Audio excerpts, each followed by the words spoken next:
I'm trying to talk about truth and honesty here. And I want to discuss a little bit about my YouTube channel, the past, the present, the future, and probably gonna end on a farewell note. So, this is probably gonna touch upon topics such as world affairs, my political stance, and my character basically from past, present, and future.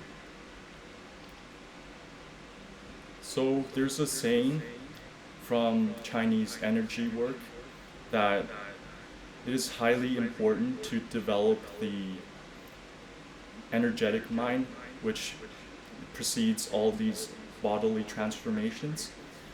And basically, all the sages, they have a virtuous character, and it reflects on how they progress as an individual and ultimately leads to enlightenment. So I'm trying to embody this and talk a little bit about my personal background. So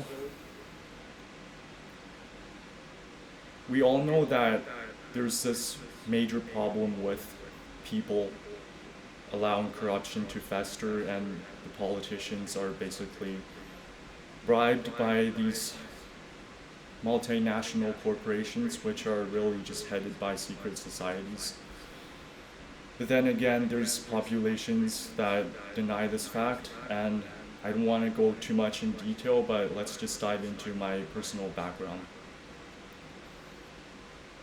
I want to shed light on my character development. It started out when I was young. I'm not too proud of myself when I said to my sister that, Africa's so poor that we should bomb them to smithereens with a nuclear strike, just as a preemptive once and for all system to reset their entire society so that they can be supported by the Western nations to develop into a more powerful society in the future. Looking back, it's quite naive. I think I had good intentions, but I worded things incorrectly.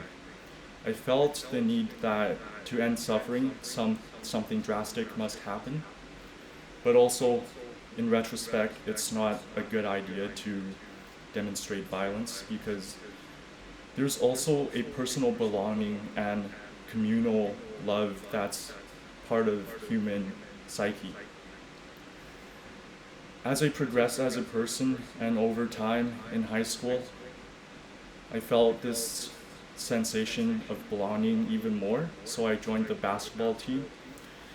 It's more like a personal selfish thing that I wanted to gain status, and through this means I can develop myself even more and have more friends.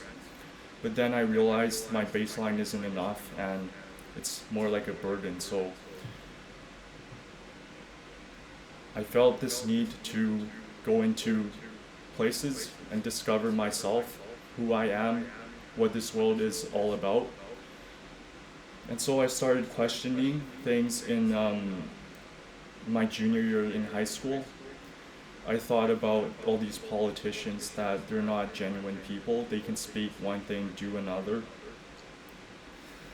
So Obama is basically this politician who tells a lot of lies and gets away with it, so I want to investigate deeper.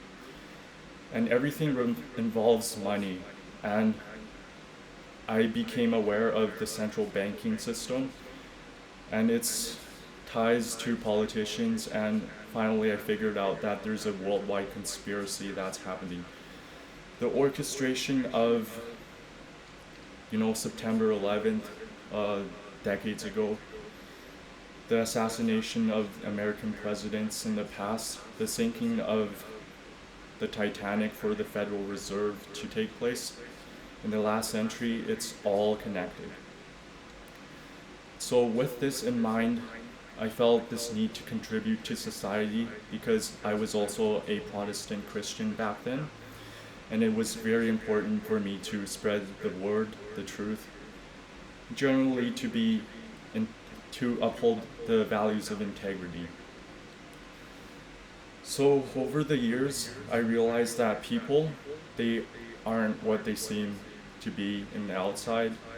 I tried my best to convince them through subtle means. Usually I just have a normal conversation and friend zone them, and whenever I take the topic too deep, they'll reject me, think I'm crazy, and that sort of thing. But nonetheless, I carried on because I think that it's a necessary thing to do, and social responsibility is the bedrock of all what democracy has to offer that's beneficial to us all. So, unfortunately, even with all these rejections, you may think that it's very hard on myself and on my psychological being, but I felt that there's even more pressure coming from, like the civilian targeting individual programs. Again, this is one of these topics that people deny, and there's no evidence whatsoever because it's so insidious and involves the police, the military, and all these central banking schemes. And basically, people who are targeted and on the blacklist, they can't talk about anything and be considered normal because look at the present situation, the current events. People deny everything that the government thinks is wrong without any critical thinking on their part. So, well, I went through the journey through myself, and it was really, really hard. And added to that, there's religious delusion, I would say, about trusting in this external figure. Instead of the government, I trusted in this God, this sky daddy who has no merit but talks about revenge, saving, and all these disasters that really doesn't make sense if you think he's a virtuous character. But nonetheless, I think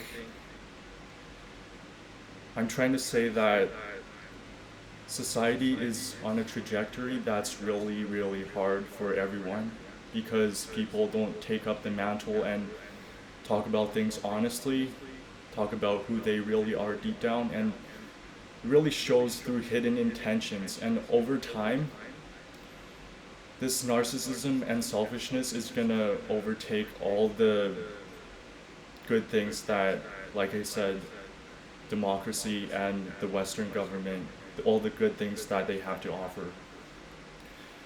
And I think people are really short-sighted. They don't have foresight at all to the things that's happening right before their eyes. For example, the genocides that's happening in the Middle East. They even censored all these news and reporting that's happening there.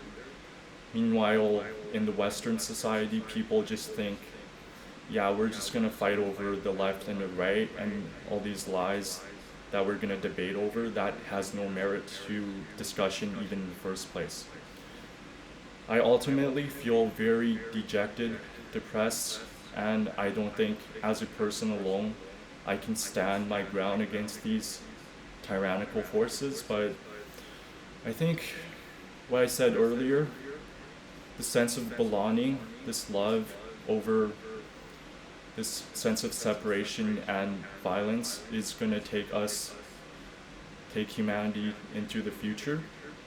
It's one of the only solutions that I can think of that is ultimately tested and true. I hope everyone is going to be safe, but I also acknowledge that action has to be taken. Now, on my part, I'm trying to demonstrate through this video that, this impromptu speaking and my thoughts, I can reach people, and through my music playing. Although it's the end of my YouTube channel, I hope that, my music is recorded and I can share my genuine good vibes and good sensations to people through the internet. Thank you.